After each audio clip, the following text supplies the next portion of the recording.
Looking for a fast-charging, ultra-responsive stylus for your iPad?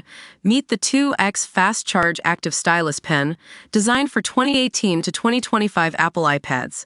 Take your creativity and productivity to the next level. Click the link in the video description to shop now on Amazon. What's cooking in the world of football? Well, it looks like Barcelona's Champions League campaign has come to an end on a high note, but with one major caveat: they're facing possible sanctions from UEFA for breaching financial fair play rules. That's right, folks, Barcelona and two Premier League clubs, Chelsea and Aston Villa, are all at risk of punishment for not meeting the financial fair play regulations. Now, we know what you're thinking. How did this happen? Well, it's quite simple, really. All three teams have been splurging their cash in recent years, with Barcelona spending big to attract top talent like Pedri and Pau Cubarsí, while Chelsea has spent freely since Todd Boehly took the reins of the club, and Aston Villa is looking to make a deep run in the Europa League despite missing out on Champions League football last season. But here's the thing: UEFA isn't happy about this. They're not just talking about a slap on the wrist either, folks. We're talking about a full-blown punishment, potentially including a points deduction for Barcelona and a hefty fine for Chelsea and Aston Villa. And it's not like they haven't done this before. Remember when Barcelona was fined €500,000 last season? Yeah, it looks like they're going to get a much harsher punishment this time around. Now, I know some of you are thinking, but Barcelona has won the Champions League. And yes, they did have an incredible campaign, culminating in a thrilling victory over Inter Milan. But that doesn't mean they can ignore the rules and get away with it. UEFA takes these things very seriously, and if you're caught breaking them, you'd better be prepared to face the music.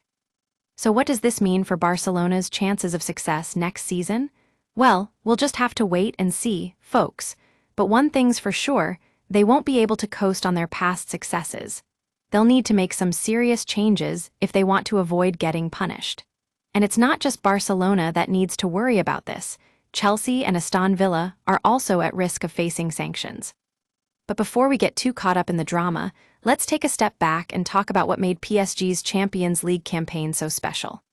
I mean, they played some huge teams along the way, including Atletico, Bayern, Man City, Arsenal, Aston Villa, Liverpool, and Inter Milan. But who was toughest? Was it Lionel Messi leading the charge, or maybe someone else entirely? And speaking of stars, the race for the 2025 Ballon d'Or award is heating up. We've got Rafinha and Ousmane Dembele in the mix, folks, so get ready to see some incredible dribbling on the pitch this season. But let's not forget about Jan Bissek. He was one of Paris Saint-Germain's heroes last season, and now Manchester United are eyeing a summer move for him. We'll have to wait and see if he can make the switch, but one thing's for sure: it's going to be an exciting transfer window. And finally, let's talk about PSG's Champions League triumph. I mean, they thrashed Inter Milan to win their first-ever title. What a moment! But we can't forget that Barcelona is still on top of the mountain, folks. They won the La Liga title and Copa del Rey, and they're looking promising for next season with exciting young talents like Lamine Yamal, Pau Cubarsí, and Pedri on the books. So there you have it, a look at what's cooking in the world of football right now. Barcelona, Chelsea, Aston Villa, and PSG are all dealing with financial fair play issues, but that doesn't mean we're going to stop talking about them. We'll keep you updated on all the latest news and developments, so stay tuned.